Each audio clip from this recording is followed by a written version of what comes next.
اور یہ جو نذرانے کا تصور ہے ہمارے ہاں طریقت میں، اس کا یہ قطعاً مفہوم نہیں ہے جو اس وقت موجودہ پیرانے کرام کہہ لیں یا کرائم کہہ لیں انہوں نے رکھا ہوا ہے، تو بالکل یہ تصور نہیں ہے، بلکہ یہ ایک بہت بڑی این جی اوز ہیں۔ ہر مرید نے اپنا دکھڑا پیر کے سامنے رکھنا ہوتا ہے، اپنا راز اس کے سامنے بتانا ہوتا ہے، اور وہ ہر ایک کے حالات سے آگاہ ہوتا ہے۔ تو نذرانے کا تصور یہ ہے کہ امیروں سے لے اور غریبوں کی مدد کرے، ان کی عزت نفس کا خیال کرتے ہوئے۔ اور بہت سارے سفید پوش لوگ ہوتے ہیں جو کسی کے آگے ہاتھ نہیں پھیلا سکتے، لیکن پیر کو تو پتہ ہوتا ہے، مرید جب آتا ہے کہ حضور دعا کیجئے، تو دعا کا ایک تو یہ ہے کہ اس کے لیے دعا کر دی جائے، اور دوسرا اس کے لیے تدبیر بھی پیر کرتا ہے کہ یہ اس شخص کی کیا حالت ہے اور میرے سے وابستہ ہے۔ تو صرف اس بات پہ نہیں ہے کہ بس دعا کر دی اور پیر صاحب فارغ ہو گئے، نہیں، اب اس کے حلقہ ارادت میں کتنے کتنے عمرا بھی موجود ہیں، اور یہ غریب جو پھنسا ہوا ہے، مصیبت زدہ ہے، تو یہ دعا کے لیے آپ کے پاس آیا، تو آپ کو اس کی حاجت کا پتہ چل گیا کہ بیچارہ کتنا مصیبت زدہ ہے۔ اب وہ نذرانے کام آئیں گے اور ان عمراء سے نذرانے لے کے اس کی مدد کی جائے گی۔ لیکن ہمارے ہاں تو یہ ہوتا ہے کہ غریبوں سے بھی نذرانے لے لیے جاتے ہیں۔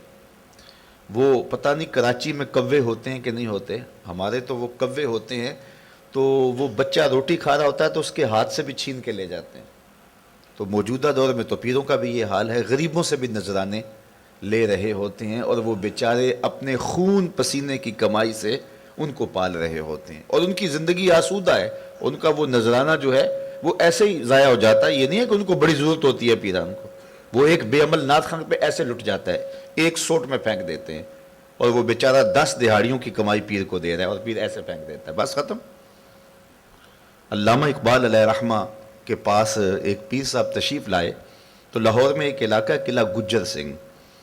تو وہاں ان کا ایک مرید رہتا تھا، انہیں پتہ چلا کہ میرے پیر صاحب اقبال کے مہمان بنے ہوئے ہیں، تو وہ زیارت کے شوق میں اقبال کے پاس آیا، تو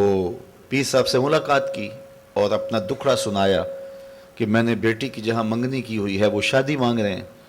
اور میرے پاس گنجائش نہیں، 100 روپے کا پہلے ہی مقروض ہوں، اور بیٹی کی شادی بھی کرنی ہے، تو حضرت آپ دعا کیجئے۔ تو انہوں نے ہاتھ اٹھائے اور دعا کی اور اسے اجازت دے دی۔ اس نے جیب میں ہاتھ ڈالا اور 10 روپے کا نوٹ نکالا، اس کو اس نے لپیٹا ہوا تھا، اور اس کو نکال کر کے نظر پیش کی۔ پیر صاحب نے اس نذرانہ کو قبول کر لیا اور جیب میں ڈال لیا۔ علامہ اقبال علیہ رحمہ سارا منظر دیکھ رہے تھے، ان کی ہنسی نکل گئی۔ خیر جب مرید جا چکا تو پیر صاحب نے کہا کہ حضرت آپ ہنسے کیوں تھے؟ فرمایا پیر جی آپ کی دعا کی قبولیت پہ مجھے ہنسی آ گئی تھی۔ کہا آپ کو کیسے پتہ چل گیا کہ میری دعا قبول ہو گئی؟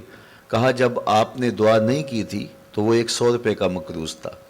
اور جب دعا کر دی تو وہ 110 کا مقروض ہو گیا۔ اس پہ اقبال نے لکھا تھا، ہم کو تو میسر نہیں مٹی کا دیا بھی، گھر پیر کا بجلی کے چراغوں سے ہے روشن، کم باذن اللہ جو کہہ سکتے تھے رخصت ہوئے، رہ گئے قبروں پہ مجاور اور گور کن، میراث میں آئی ہے مسند ارشاد ان کو، زاغوں کے تصرف میں عقابوں کا نشیمن، نذرانہ نہیں سود ہے پیران حرم کا، ہر خرقہ سالوس کے اندر ہے مہاجن، شہری ہو دیہاتی ہو مسلمان ہے سادہ، بتوں کی طرح پجتے ہیں کعبے کے برہمن۔ تو یہ تب اقبال نے کہا تھا، تو یہ حقیقت ہے، اور ہم اپنی آنکھوں سے یہ منظر دیکھ رہے ہیں۔ وہ کسی نے وہ شاید علم عروج پہ تو وہ شاعری پوری نہیں اتر سکتی، چونکہ کسی نے وہ جل سڑ کے وہ شاعری کی ہوئی ہے کہ ایک تو مریدوں کی دعا ہے نا کہ پیر صاحب کی زیارت ہو جائے، اور ایک پیر صاحب کی دعا ہے الہی مجھے 200-400 مریدوں کا پیر بنا دے، اور ان کی دن بھر کی کمائی سے میری جاگیر بنا دے، سارا دن کماتے وہ رہیں اور جو ہے وہ شام کو پیر صاحب کو نذرانہ دے جائیں۔ نذرانے کے تصور کی میں مخالفت نہیں کر رہا، لیکن نذرانے کا تصور جو ہے وہ یہ ہے کہ یہ پیر درمیان کے اندر ایسی ذات ہے کہ سارے لوگ آ کے دکھڑے اس کو بتاتے ہیں، اور سب کے حالات سے پیر واقف ہوتا ہے، اور وہ امیروں سے لے اور غریبوں کو دے۔